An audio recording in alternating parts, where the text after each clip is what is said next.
the wrong week to quit sniffing glue. You might want to buckle up, baby.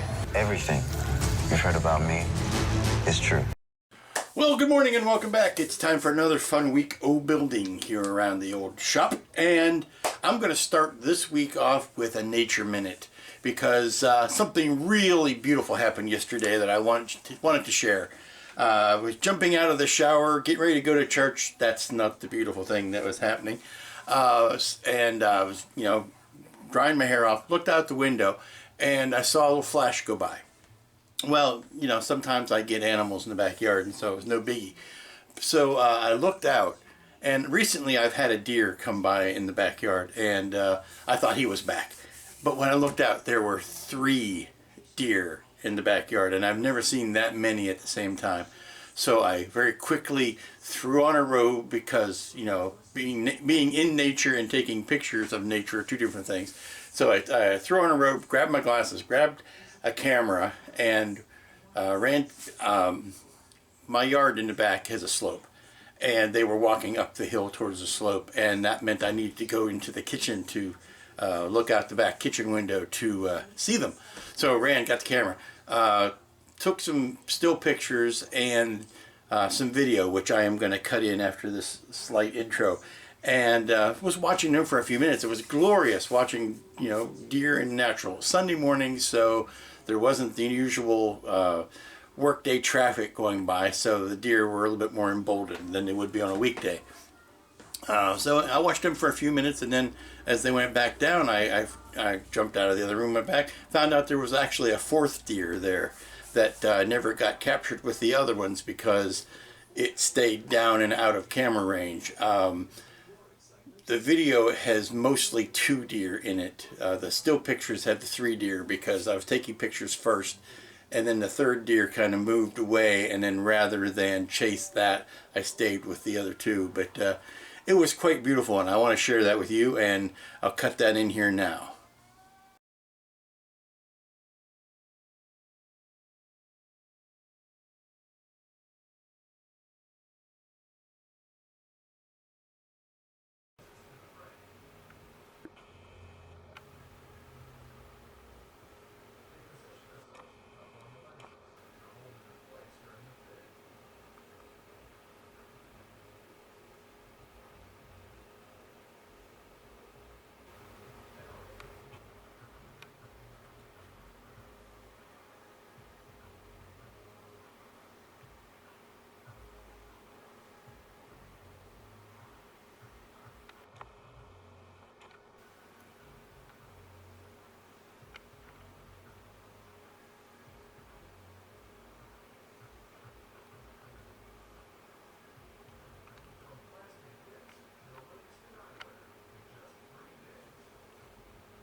And now we're back.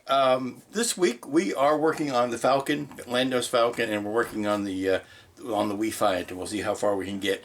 So let's start on the Falcon. Here is the Falcon, and I've noticed I've had the parts out, and I've was playing around with them and test fitting them, and I've noticed a couple things that I thought I should point out to you. Normally, the first thing I do when I pull out a kit is I go immediately and look for the clear parts, because that's where I find out what windows I need to mask and everything like that.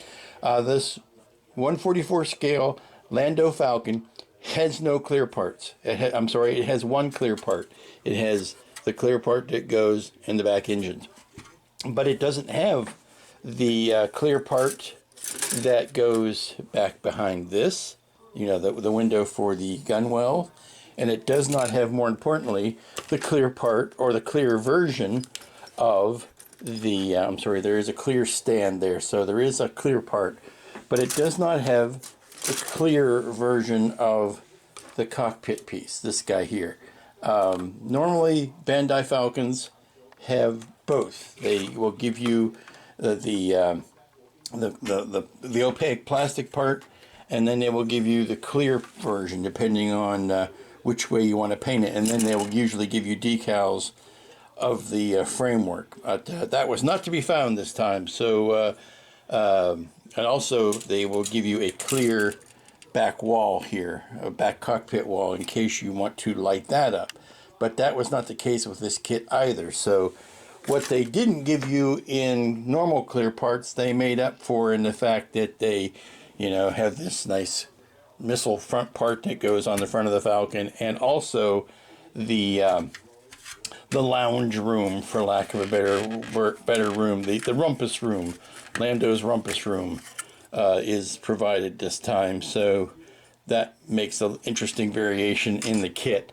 What I am doing for this kit is making masks to replicate the painting of the blue stripes, the blue accent stripes on the Falcon. These guys, well, I'm sorry, you can see a glare. These guys, they're all over. They're on the front, they're on the back.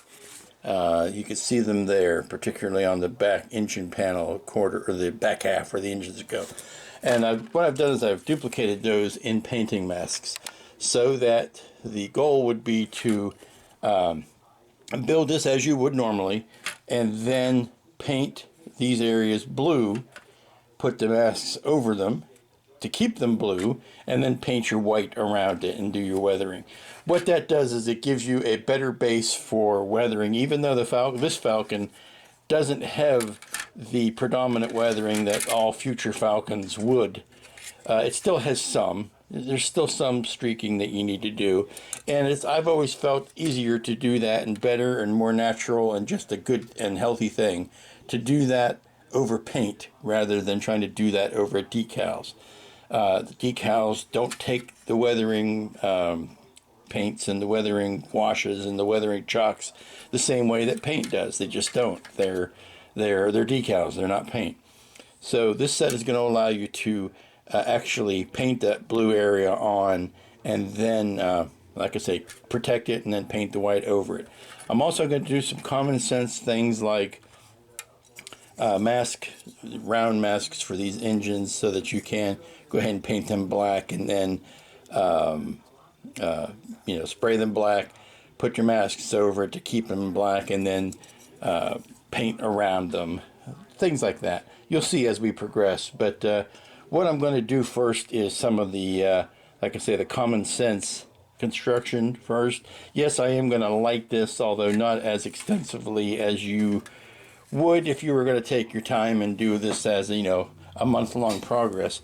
Of course, I'm going to light the engine here. I mean, lighting the engines on the Falcon is model lighting 101. I mean, it's something you should start with, and if you don't do it, shame on you. It's a simple, easy thing, especially in the era of strip lights. One tiny strip of LED lighting back here, nice space right here they give you for a battery. You put a battery in a switch and everything, and it's good to go. I might run a second strand, not to the laser turrets, because they're not really that prominently featured in this movie, but I might run a disco ball lighting up into Lando's little lounge area here, and I seriously, I might even run it as run a multicolor changing bulb, so he can have his party room going on. Might run a tiny one down to the ramp, because that's traditionally a place you stick a light. No headlights on the front of this, because again it has the escape feature, or the escape pod feature that goes there. So we'll see how much of this Falcon we need to build before we can start weathering it. So we're going to start work on Lando's Falcon with the rumpus room, the sex deck, the whatever you want to call it, the boogie room. And all of these decals are meant to go on the floor, one place or another. So we're going to start with that. I'm not putting any primer over it. I'm not putting any gloss or anything. Just going to stick the decal or the floor down, and we're going to see how well it works, because if it doesn't, there's always paint. But we're going to have some fun with flooring today.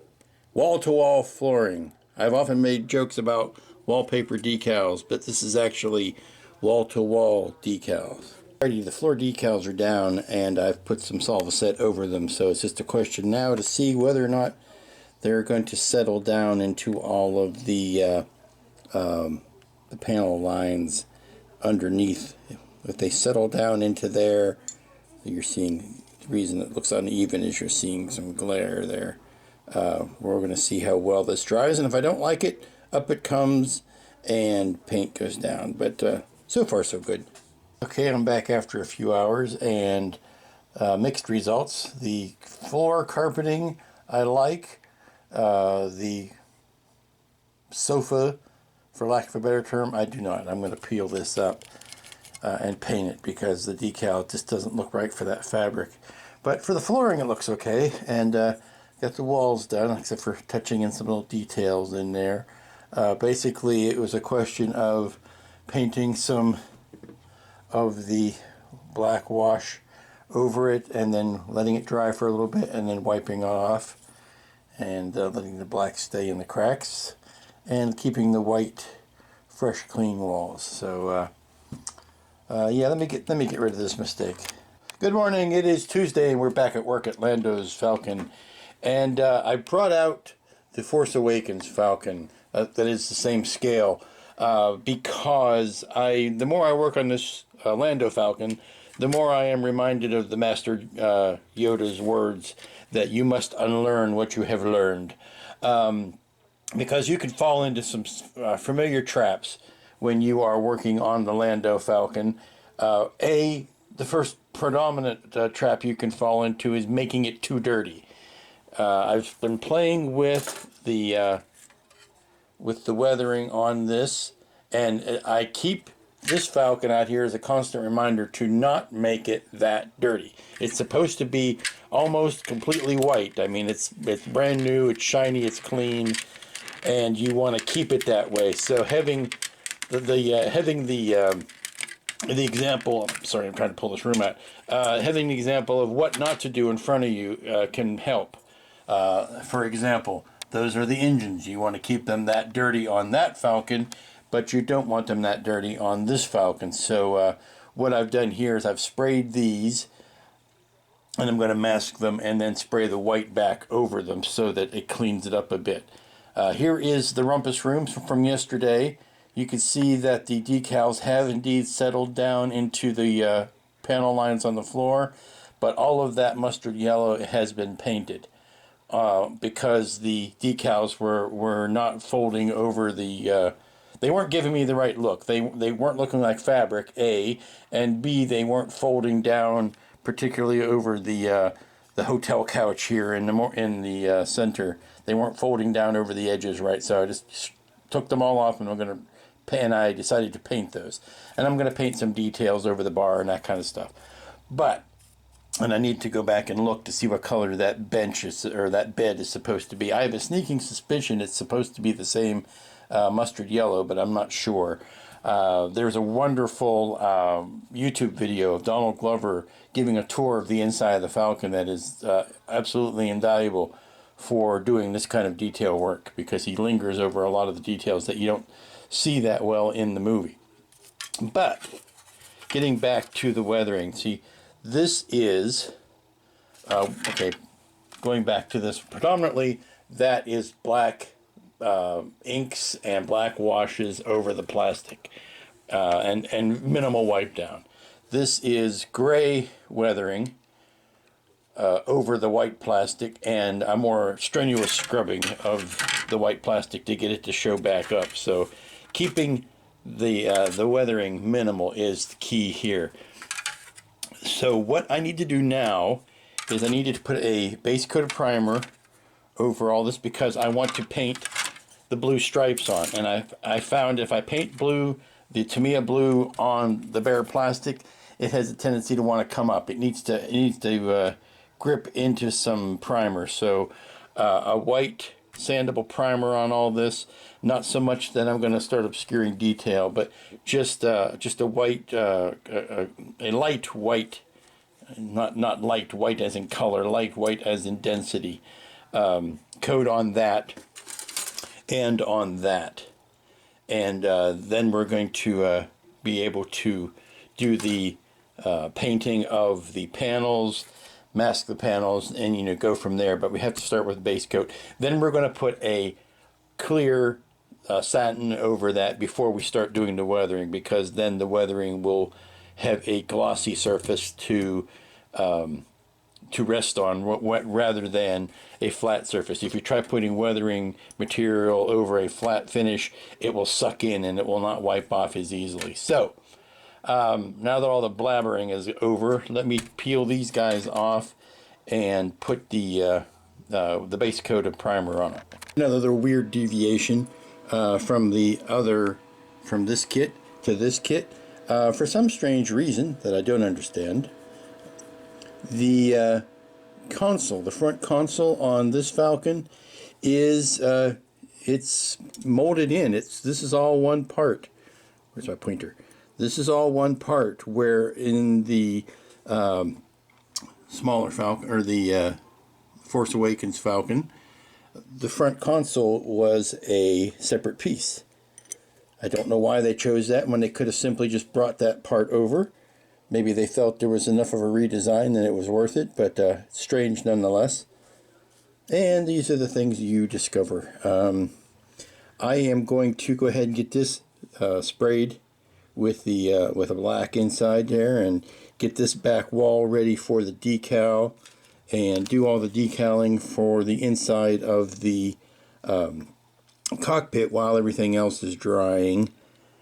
Let's see. Yeah, we've got this piece, and I'm trying to. Oh, it's in here. It's the top of that needs to get decaled. So let me get that primed and out of the way. Okay, I'm at a bit of a quandary here, so I'm gonna share it with you and let you know what my thinking process is on it. I've got two choices of primer to use. I can use a white sandable primer, or I can use the gray sealer primer, which I tend to use for almost everything. Now, when I determining the color of primer I'm going to use, I also determine what's the final color of the ship or the creature or whatever going to be, and I pick a primer that's kind of close to that, so that the top coats of paint don't have to work as hard to give me the final color. So you'd think the no-brainer is to use the white sandable primer on this and go from there. And that was my first choice. And then I started thinking about it, and I went, white sandable primer, that's good. It dries with a flat finish, so it would have to be sealed. And then I'm going to have to rub in the gray weathering on top of that. So those are the steps. Now, the gray primer sealer is obviously gray, so when it goes down, I'm going to have to paint white on top of that to get the ship back to the white that I want it to be. But I'm going to be painting white anyway, because I'm going to paint the blue areas, then I'm going to paint the white over top of that. So do I use that? Well, I won't have to use as much gray weathering when I want to, because the gray undertones will give me some of the natural shadow lines that I've been looking for. And then when I airbrush the white on top of it, I can bring up my whites that way. So the nice thing about this, well, obviously there's one more point to consider, and that is I don't want to obscure a lot of this detail with heavy coats of paint.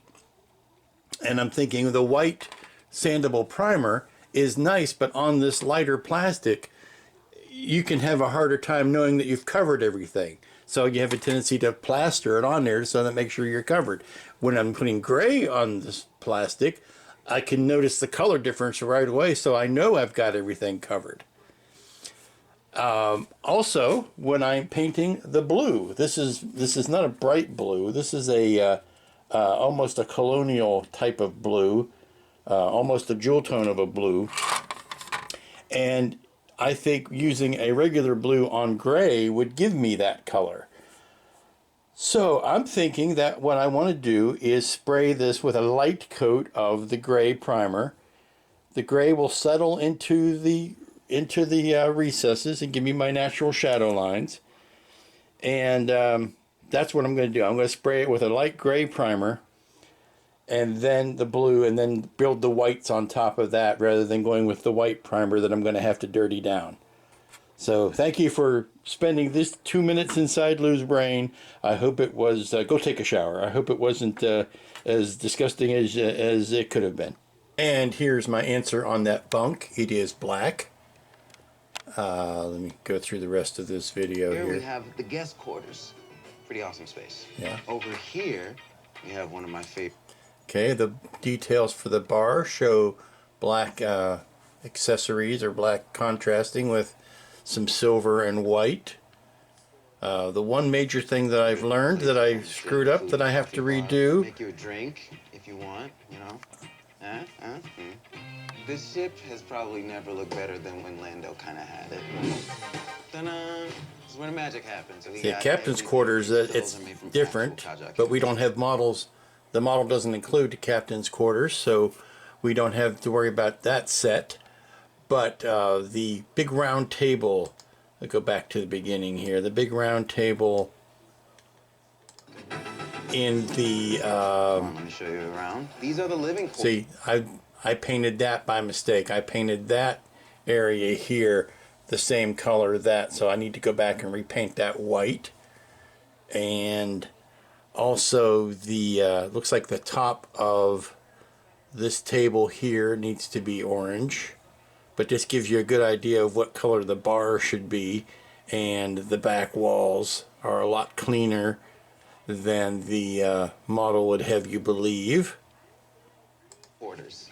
One of my favorite. Yeah, see, there's the that part there I need to repaint, but that gives you a good idea. Everything is this very clean white with the very high contrast black or very deep gray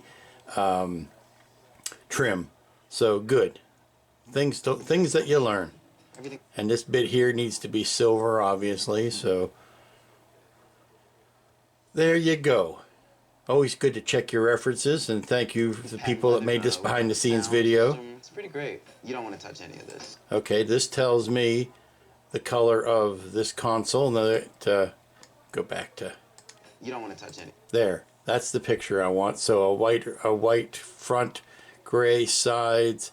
Han's chair or Lando's chair has that orange padding here, which leads me to believe that probably the cockpit chairs also need to have this, since they were the same make and model. So things you're learning. Okay, you can see I've got the blue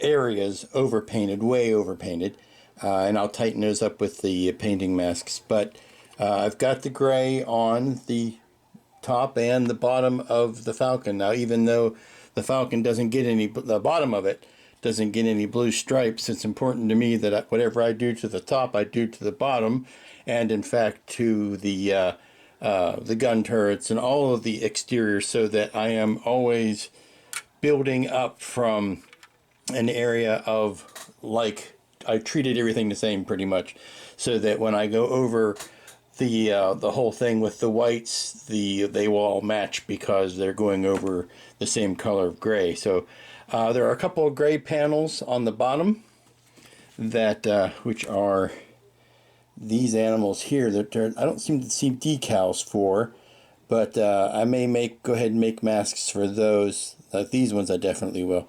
But this kind of stuff going on here that I don't know whether I need to do that with masks or whether I'm going to do that just in the shading when I put the white on. I might just do that with the white shading instead. It's not as distinct as the blue stripings are, so I think I will leave those for when I'm doing the actual white painting. But now the secret is to let all this dry very, very, very, very well, so that I can put the masks over them. Okay, I've been doing some more work on the Falcon, and it's time to take a time out and catch you up. I have gotten most of the decals in on this rumpus room, and I'm touching up the paint here and there. They missed a really obvious decal, though. The nice people at Bandai. There's an obvious pattern to the top of the chess table. I know there's an actual word for it, but I don't remember it right now. But there's an obvious opportunity for a decal there that they did not provide, which is strange considering some of the other decals that they did provide. But That's my decal rant, because people expect me to rant about decals, and that's what I'm going to do. I scrapped the decal for the back wall because I screwed it up, and so now I am painting the slight details that I can on this back wall. I tried laying the decal on it. It folded over on itself and basically ate its own foot. So no using that back wall decal. I did get these guys on though, on the consoles, on the cockpit. So we'll see how well those last. I've got the Salva set in there trying to settle things down onto the irregular surface. We'll see how well that goes. Let's see, where are we on the rest of it? Oh, I got most of this extra escape shuttle / cargo pod / whatever it is. I'm thinking it's a big old escape pod myself.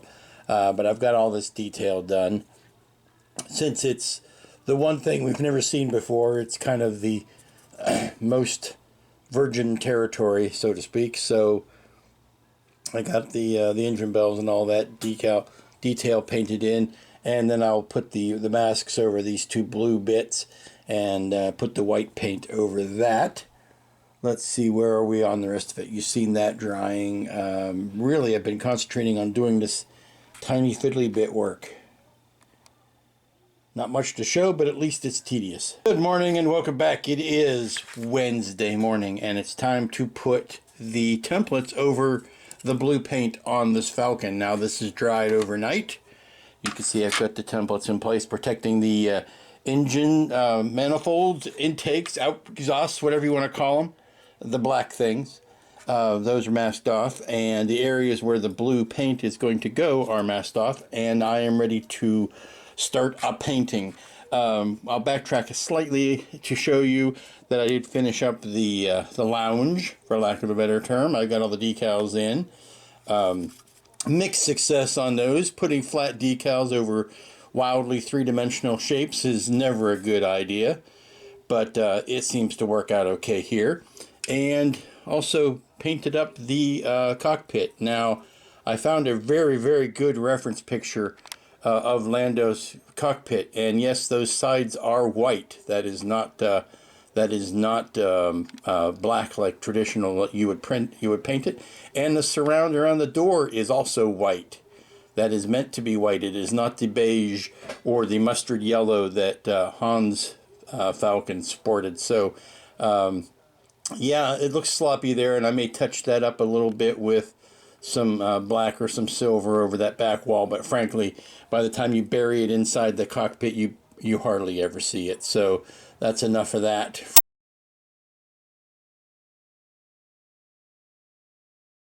Let's see, I've got the escape pod cargo shuttle thingy, whatever, is ready to go. Now here is, I have unearthed two more big lies about this model that I wish to share with you. The first one is there is no landing gear. There is no landing gear with this kit, so I don't know why they bothered, except for the fact that they are this way on the other 1/44 scale kit.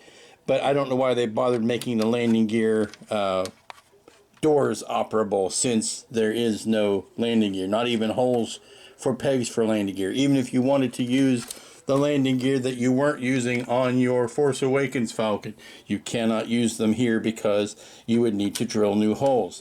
So I don't know why they just didn't make those molded in. It's a bit of a head scratcher. Except the only thing I can say is that they had the tooling from the last one that they wish to use again.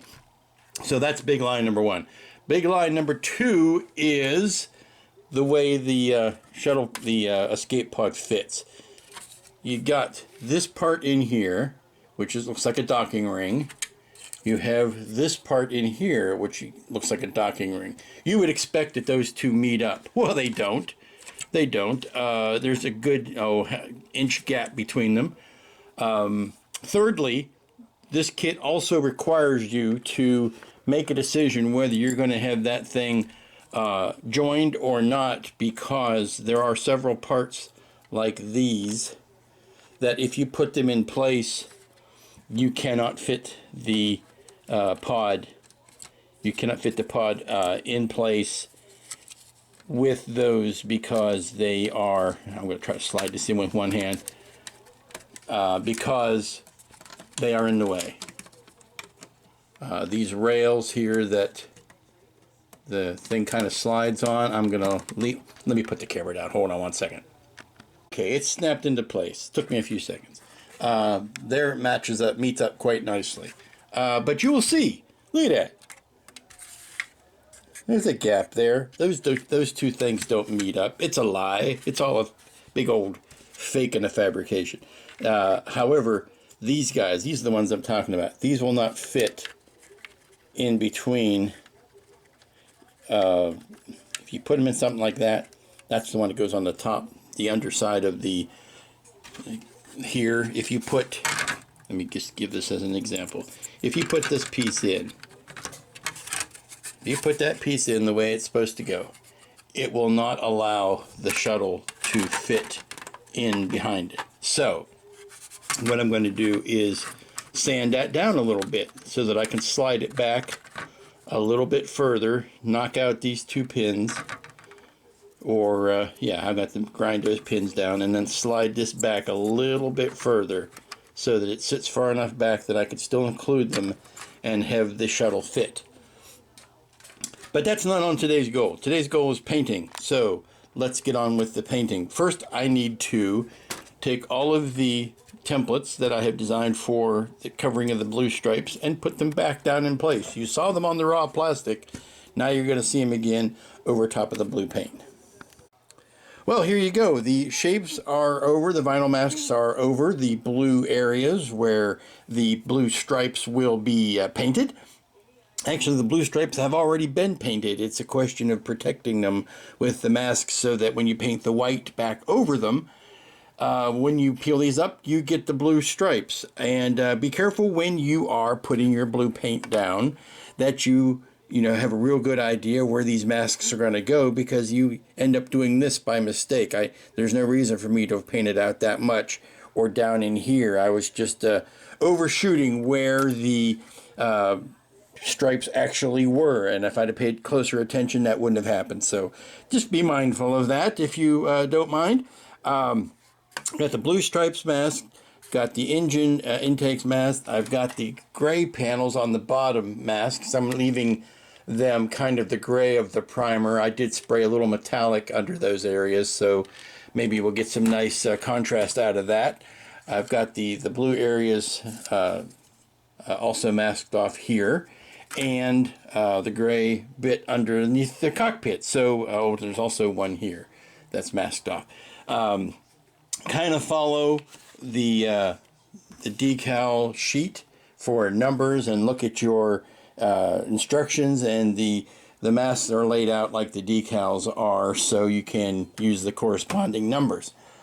Now we are ready to put the white paint, or start putting white paint down, but I have to run to the hobby shop and pick up some more white paint because I am out. Oh, well, I've got a very little bit left, and I don't want to start this project and have to stop in the middle to go get more paint. So I'll get the paint before I even start. You can see I start to put the white paint on. Now, it's important not to try to get completely white on the first coat, because you're going to end up glopping your paint, and no one wants that. That way lies madness. So the first coat is just to kind of give everything a good covering. And then we will go in with the white again to do maybe some subtle panel work, but also to bring up the whites as high as we want them. Can't do all that on the first pass. And there you go. There's the first round of the whitening. Just like a pearly tooth, it is. I keep knocking that thing up, but I've got to make a hatch in there for the battery for the light, so I can't glue it in, but I can glue these. Actually, I'm probably going to hide the switch in one of those landing gear bay doors, so I can't glue those in either. But first coat of the white is on, and it's kind of, the blue paint underneath it has kind of cooled up the white, made it a bluish white. But that's all good to go, and I'm going to let this dry for a few hours and then come back and hit it once again. And here you can see I've started to remove some of the masking. So far, so good. All it's coming off very nice and clean. And then once this is off, I will give the ship a satin coat and let that dry so that I can start the minimal weathering. Okay, there we are. All of the vinyl has been removed. You see the glorious blue stripes there. And the nice thing about painting your stripes on is you can make them any bloody color you want to. If you think the blue is not bright enough on the decals, by God, paint your own blue. If you want to make it green, make it green. If you want to make it red, make it red. That's the thing. I'm all about free choice. So here is the pod. It's got those two little stripies on the front, and that goes in there. And so now that this has been, now that the masks have been removed, I can hit this guy, hit top and bottom with a quick coat of satin clear finish, really just to keep the paint clean and keep it from scuffing up, because there's some construction that needs to be finalized. I need to put the lights in the engines and finish up that construction before I button the whole ship up. And once I button the whole ship up, then I can get on with the minimal weathering. See, there's your difference right there, ladies and gents. It looks like it's the same kit, but it's not. The front of it is really different. So there you go. Success. Good morning and welcome back. It is Thursday, and got a lot to do on this Falcon, but I think confidently we can finish up either today or tomorrow. I'm not in any great hurry to get this done, so let me catch you up to where we are. Yes, this looks like a toy, and you know how much I hate the T word. So what I've done is I've put 2 or 3 coats of gloss over top of the painted finish from yesterday, and the reason I did that was because I still have a blue million of these tiny decals to put on, and if nothing else, Bandai is keeping the tiny decal makers of Japan in business. Those are some tiny decals, and of course they will fit better over a gloss finish. So before I get to weathering this guy, I want to put these tiny decals on and then seal those in with a coat of gloss, and then I'll be ready for the weathering, which will help this look a lot less new and shiny and like a toy. The weathering will happen, and then also the nice thing about having the gloss finish on it is in the washes that I want to use it to bring out some of the plating will wipe off a lot easier. It wipes off easier on a gloss surface than it does on a flat. Also, while this is going on, I need to get the lights put in the back. I have not decided whether or not I'm going to try to snake any lighting up to the cockpit or the lounge area. The lounge area is fun because it's got a little door at the top of this that you're supposed to use to look in and see what's going on in the lounge area. A little flip top there. But it doesn't really let you see a lot by the time you've got the top on, because it gets mighty dark. So I might have to put some sort of indirect lighting or something to help that out. See what else is there. Oh, the other things that I noticed that just struck me, I don't know why, struck me as odd. Now, I've told you that there is no landing gear. There are no landing gear on this kit. So why did they give you landing gear doors if there are no landing gear? The next thing you'll notice is also there is no ramp. There is a ramp door, but there is no ramp. There are no details to do the inside if you want to have the ramp open. So I'm trying to figure out exactly which parts of the old 144 scale kit you can interchange with the new 144 scale kit should you want to do that. Well, obviously you can't do the top hull or the bottom hull because, you know, the details are different. But if you wanted to use the landing ramp, I wonder if you could, because it looks like there's room here for, you know, the typical landing ramp mechanisms that would be there, but who knows. Also, back to the saga of the escape pod, whether you choose to use it or not. I'm going to go with putting the escape pod in place on the front of the Falcon, because that's what makes this one different from the other Falcon. You're celebrating the differences by showing off the fact that it has this nose piece in.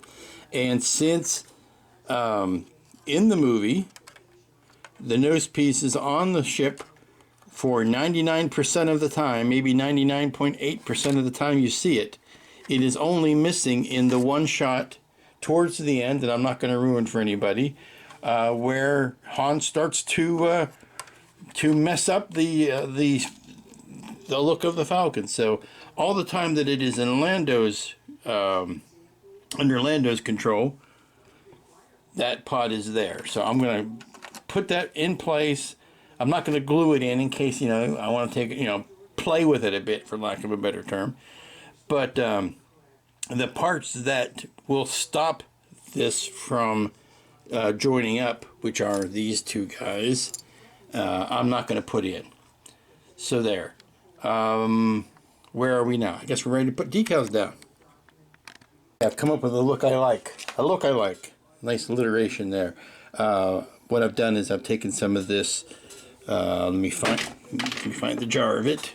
It is the game color Ghost Gray and the game color Wash Black, and toss those together and just sloppily brush it on, and then wipe it down with the clean part of a dirty t-shirt, and it settles into the grooves nicely, dulls down the glossy white toyness, but also it doesn't get anywhere close to the damage area of the Falcon we know and love, but it does give you some more interest in the surface. So let me continue that along the rest of the bottom here. The top is all dirtied down, and every time I feel like I am dirtying this up too much, I simply put it up against the beat up version and I don't feel so bad. Yeah, there's a lot of smudging, there's a lot of grease and grime, but it's not nearly as ramshackle as the Falcon in later iterations. So it's not as clean and pristine and white and, the T word as it was when it started. So now I can feel better about going in with some black, flat black, and like doing the engine scorches and things like that, while are a big hunkin' mess on there, are just the beginnings of their honkin' messedness on here. It should be just a tiny bit less dramatic. So I'm going to get the little airbrush out and do some spraying on here, and hopefully try not to go too overboard. And then it'll be a question of slapping the rest of this together.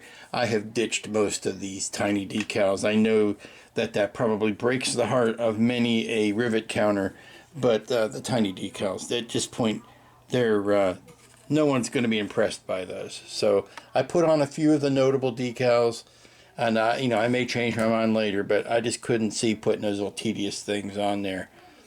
So let's get a little bit of engine scorch going on.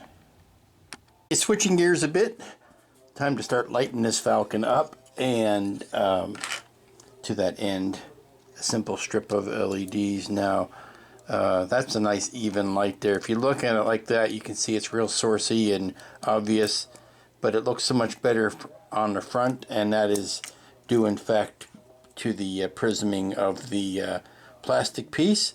But then again, you're also going to be putting this in front of it, so that's going to disguise it even more. So you're going to end up with something like that. So things going to look pretty good. So all I got to do now is put this on this backing strip. I cut out of just some sheet styrene, and I will back that against there and make it a single unit, and then I can attach that in place. Okay, the light module is nice and done, and it's like a good clean install. Yes, you can see all the little bulbs sticking out there, and this is on a 9-volt bulb. I'm going to run this on a 12-volt bulb, so it's going to be a little bit brighter than that when it's done. But right now I don't have any 12-volt bulbs. I have to run out to the store and get some. The little guys that go in these sockets that I still have a ton of. And that will also fit in the compartment very easily. But you see the 2 bulbs that are hanging out over the side. I've got to put some electrical tape over that because that messed up with the even number of inches increment, which you're only supposed to cut this on the inch. So I ran a little long, so I'm going to have to cover those up with some electrical tape. Okay, I keep coming back to this issue about making sure the escape pod will fit. I think I've come up with the easiest solution I can, and that is if I shave the top of the bottom edge of these thrusters off, that will allow it to slide back far enough. And luckily, the thing about these Bandai kits is you never really have to glue them together, so everything that you do, you can undo simply by taking it apart. So I've worked myself down to that area, and the amount of the edge of the thruster that I can take off is maybe to this first ring. Keep this from falling over. Keep it from falling over. Stop it. Thank you. And then I touch it and it falls over. If I take that first ring off, you can see how much gap I've got.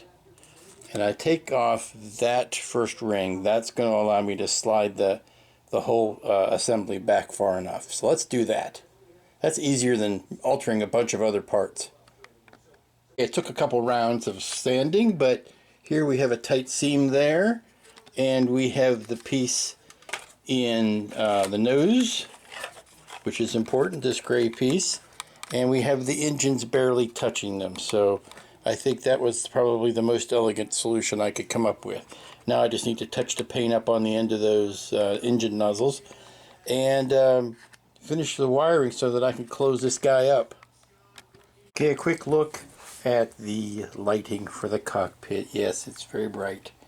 And it's overhead as opposed to being, lit consoles, but it shows off the decor, I think, very well.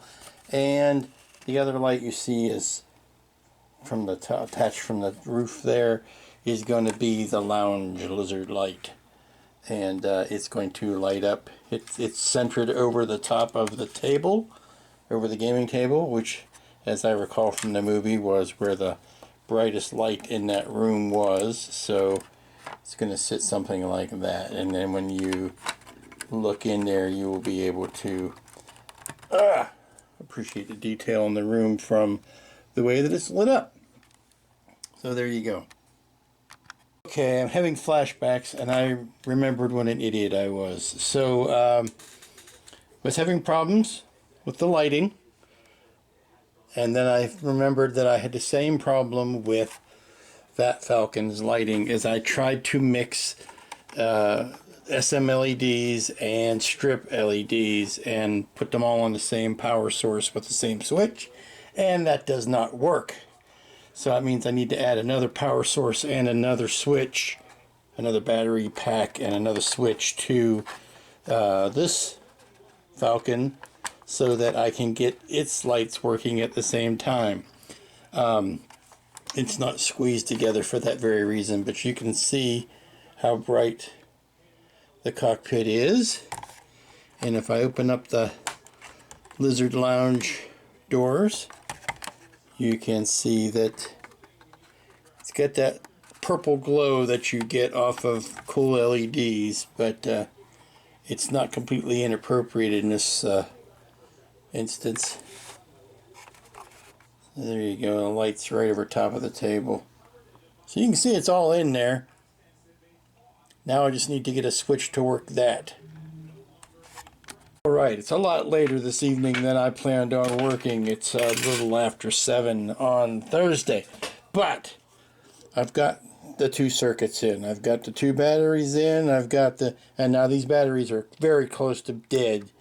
So I didn't run out and get any fresh batteries, but you can see there's a light there You can see there's a light there. Neither of them are as bright as I want them to be because, like I said, the batteries are in sad shape. So we turn those back off. But it's together. I'm going to put this back over the batteries, and since we don't have to worry about any actual landing gear, then that's not a problem. I just cover up both of those. Stick this on the stand. Sorry, get it in camera. Stick this on the stand.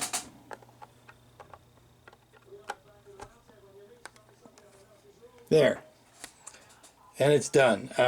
Whether you saw those streaks I put in there, have coated this model with a flat coat. I may go back and give it a satin. I think the flat was maybe too dingy and not new enough looking. It is weathered, it is beaten up, but it is nothing compared to that. So like I said, I've been keeping that as my barometer, so to speak, that if I started getting too close to that, then I would pull it back. But as it is, it's kind of dirty, it's kind of dingy, but it is definitely cleaner. I didn't want a brand new white. You saw what that looked like back when I had just the blue painted on it. And yeah, it looked like a toy. It looked like the T word. So this I like a whole lot better. Good morning, it's Friday. It's Final Friday. It's Falcon Final Friday. It's Final Friday Falcon. It is. Falcon's finished. It's finished on a Friday.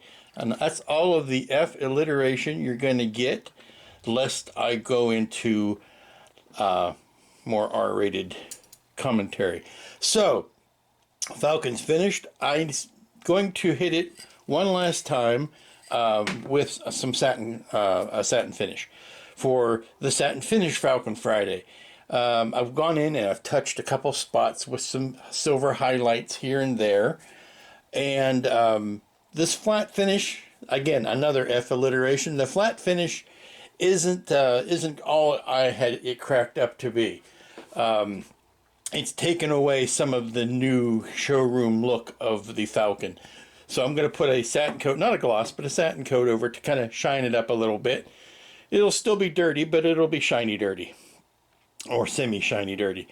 Yes, I've had too much coffee this morning. So I want to put a satin finish on that, and then I need to run out and get some new batteries so that I can show off the lights. The batteries I had were good enough yesterday so that I could, in fact, test the wiring and do all that, but they weren't very bright. So I want to put some new batteries in it and get some batteries to replace in there at the same time. Yeah, that's done it. It's made the colors a little bit more vibrant. It's toned down some of the weathering. It's whitened up the whites. It's blued up the blues. It's toned down some of the smudges, and I think it's all in all a much improved thing. So let me run out and get some batteries, and I should be back shortly. Okay, ladies and germs, I'm back from a protracted lunch. I had to, tried to coordinate all my activities so that I could make one trip out today, do it. I needed to stop by the hobby shop and look for some paint for the Caldorian ship, which is coming up, and then go by Lowe's and pick up batteries for the Falcon, which I have done, and then get some lunch. Well, I did that, and by the way, here, this is your economics lesson. This is $7 at the hobby shop. This was like $3 and change at Lowe's, so why does Tamiya paint have to cost so much? Anyway, so I picked up batteries, and I saw that Lowe's, out in front of Lowe's, they were having a blood drive. Now, I used to donate blood all the time when I was a working stiff, because the local hospital conglomerate would have a blood drive set up right in front of my office building, so it was easy. Well, I hadn't done that in a while, so since I had retired. So when I saw the bloodmobile out in front of the Lowe's, I figured, hey, I haven't donated blood in a while. I'll go ahead and do that. Plus, as an incentive, they were offering $20 in Lowe's gift certificates, which is good because that's money I'm going to spend. I knew that was coming up. I mean, I know I'll spend that. So, needless to say, between the blood loss and the sodas they give you to rejuvenate, and the Bojangles iced tea, which is basically 5 pounds of sugar and 1 gallon of water, and they dunk a couple tea bags in it. I mean, it is some sweet tea. I'm running on kind of a sugar buzz right now, so I say that to say this. Yeah, I'm running on a bit of a sugar buzz right now, but here is the finished Falcon in all its glory, with the light in the cockpit, the very bright lights on the engines, and let me open up the disco so that you can see. Let me pull this piece out so that you can see what's going on in the lounge. Very bright in there. Light centered over top of the gaming table. Chewie at the table. There's the bar. Yeah, there's the bar right there. Let's see. There's the sound system and the what I call the hotel banquette. Oh, love. Back wall looks pretty good. Future home of Luke training to be a Jedi. The secondary or the auxiliary control station there. There really is kind of room if you wanted to scratch build the rest of the corridors and stuff. Or if Paul ever decided to come up with photo etch corridors, you could conceivably put the rest of those in there and see around them. But this here is not light leak. This is shine coming out from here. See, I can put that and it goes away. That's light shining. That light leak is always going to happen until or unless I decide to glue that cockpit in. But right now, because it is removable, you're going to have that. Light leak there. No way around it. Pros and cons about this kit. Back out of it. Pros and cons about the kit. Pro, it's pretty neat. It's an easy build. It's a Bandai build. It is a very good representation of Lando's Falcon. Cons, no landing gear. That's a biggin. The ramp, you can open it, but there's no detail inside the ramp, nor are there the pistons to show the top part of the ramp. I mean, you just have that door that comes off. So no ramp functionally. No landing gear, no ramp. I think they missed the boat on not having an L7 character. It's just a tiny blip of plastic. They certainly could have. They put a Lando in there, the Donald Glover version of Lando, who I have at the controls, and I have the Han as the co-pilot. I would much rather have had L7 there, but I don't know why they didn't do that. It would have been an easy thing. The other thing about the missed opportunity on the decal for the top of the game table. No glass in here. No clear part for the gun turret. No clear part for the cockpit. Those are the cons. Pro is that I'm glad they made this separatable. You know, they could have very easily cheaped out and just made this one piece. They didn't. You know, you can take it apart. Let me do that now. It takes kind of both hands, so I'm going to put the camera down. There you can kind of see I've got it pulled apart a little bit, but yeah, it gives you this nice functionality to it. It's a neat opportunity. I don't know if it's worth doing, you know, skipping on all the other pieces, but it's neat. Nice to have this iteration of the Falcon. Even way back in the 70s when I was watching original Star Wars, I always wondered what the Falcon would look like if it were brand new, and now we have our answer. So all in all, I think it's another worthy Bandai kit. If you build Bandai kits, you know what you're getting, and this is certainly another in that fine tradition. Oh, and that's it for me for this week, I think. I like this kind of the 1 week, one ship, one project thing. Started the Falcon, finished the Falcon. Played with some other, I'm just doing a little bit of cleanup here. played with some other kits, some other ships, but mostly zeroed in on the Falcon this week. And got her done. So that's one and done. I've got the Defiant set for next week. So until then, be good to each other. Stay cool if you can. It's getting hot outside. We'll see you here next time.